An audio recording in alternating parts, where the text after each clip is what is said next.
Pessoal, mais uma vez aqui com vocês para poder gravar a sequência aí de mensagens, conforme eu combinei com vocês, na genealogia de Jesus. Então é isso aí, esse é o canal do Isaac Rodrigues.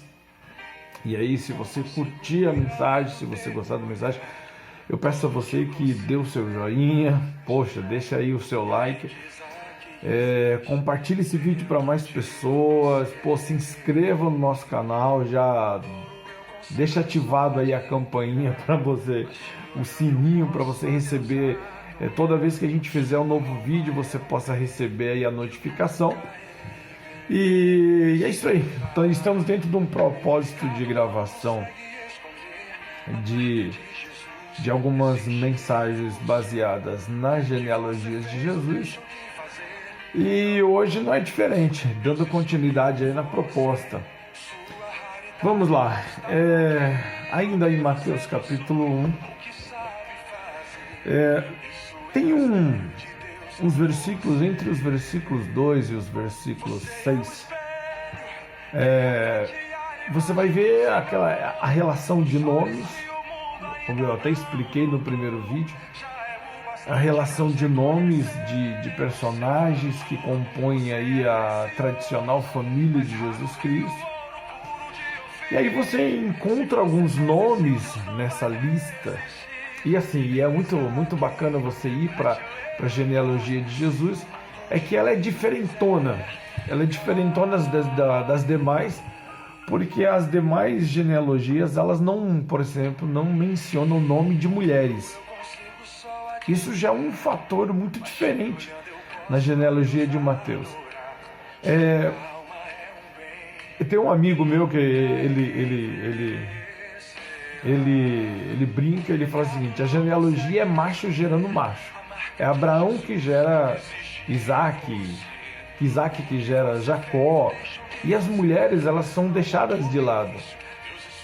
É claro que existe toda uma questão de fatores históricos, de patriarcado, muitos veem nisso, por exemplo, figuras aliás, representatividade de machismo, mas não é meu foco, eu não vou entrar nesse tema.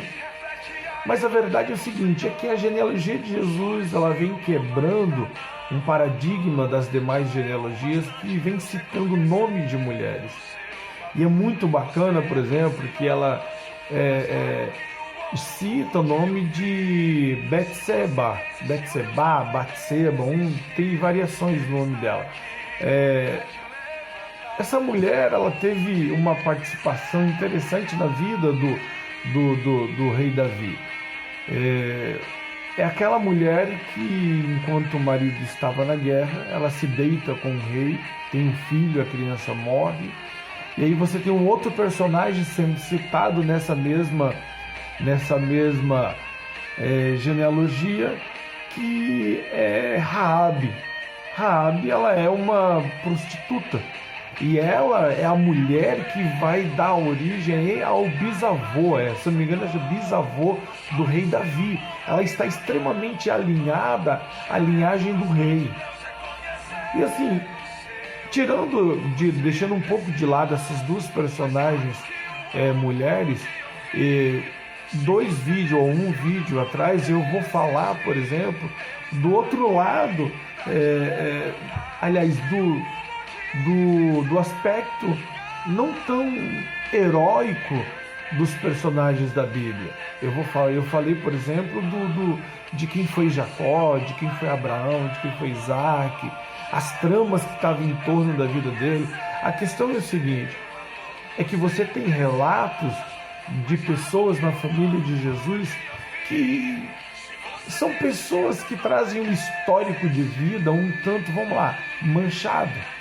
Cada um tem os seus defeitos, cada um tem sua história, cada um aí tem uma narrativa histórica complexa pra caramba, de atos heróicos, de atos para serem seguidos, mas também aí tem a sua participação em algum ponto na história. Os caras meteram o pé na jaca, fizeram besteira. Vamos lá. Hoje em dia está muito em moda falar, por exemplo, de que o resultado da nossa vida, ele é a soma das 6 pessoas com que a gente anda. Principalmente nesse mundo de empreendedorismo, de motivação, os coaches trazem muito essa mensagem, por exemplo, para você andar com pessoas que têm um foco, pessoas de alta produtividade, pessoas com organização financeira, pessoas com a mentalidade empreendedora. Eles falam, por exemplo, de águia. A águia tem que andar com águia, a águia não anda com pardal. Eu, em parte, eu concordo. Por exemplo, pessoas ao seu lado, elas podem, por exemplo, serem consumidoras da tua energia. Dependendo do ambiente e das pessoas com que você vive, esse ambiente pode ser extremamente foco. E aí o conselho desses empreendedores, palestrantes, coaches, é o seguinte: muda de sala, muda de amizade, abandona a amizade. Se você não tem um propósito se você está numa pegada, num propósito de crescimento, de crescer pessoalmente, tem pessoas que não vai te servir como companhia. A gente percebe que há uma estratificação social, e aí, assim, aqueles que se deu bem, os que se deram mal, os comportadinhos, os ovelha negra, a sociedade geralmente carimba os seus personagens. E é interessante o seguinte, é que na genealogia de Jesus, pessoa de todo tipo entra. Aquelas de exemplares, as não muito exemplares, tem aquelas que morreram exemplares, mas tiveram período de muito conflito nas suas vidas. Enfim, pessoas, a história é como a nossa própria história. E eu também concordo, voltando um pouco atrás, sobre essa questão da gente escolher com que a gente anda. Eu já abandonei, por exemplo, caminhos e estradas simplesmente porque o rumo de alguns amigos ou o foco da vida deles não era o meu foco. Então, se eu estava a fim de buscar os meus resultados, eu acabei, então, abandonando alguns caminhos para poder tomar um outro rumo, uma outra direção. É o seguinte, tudo bem, até aí tudo bem. A questão é quando eu sou o problema, na amizade eu sou essa pessoa, sem foco, sem visão empreendedora, sem organização financeira, quando eu não sou uma pessoa de alta produtividade. Assim, é muito interessante a gente olhar para a nossa vida e a gente perceber que há pessoas que não podem ficar do nosso lado, e porque elas podem ser empecilho para a nossa vida, para o nosso crescimento. Agora, o problema é quando vira-se a questão e tem pessoas olhando para a gente, tentando mudar de caminho justamente para não passar na nossa estrada. Assim, eu gosto muito dessa perspectiva que a genealogia tem, porque muitas das vezes eu já vi nesses personagens, eu já me vi exatamente cometendo as mesmas coisas que esses personagens cometeram. E quando eu olho, por exemplo, para essa história da salvação, a genealogia, ela é um resumo da história da salvação de Deus. Eu reparo que tem pessoas como eu lá.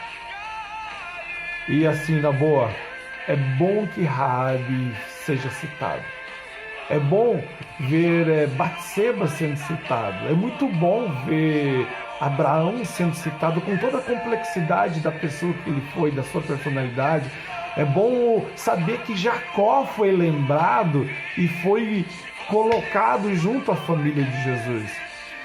A gente tem um marco do nascimento de Jesus e depois você tem a continuidade da família de Jesus através da igreja. E aí também a gente pode ser incluídos, podemos ser incluídos. Afinal de contas, somos como Jacó, somos como Abraão, Batseba, Raabe, somos pessoa como todo mundo. E assim, E se de repente alguém está olhando para a gente, querendo nos excluir da sua estrada, Jesus é aquele que nos inclui, é aquele que nos coloca o seu nome na sua família.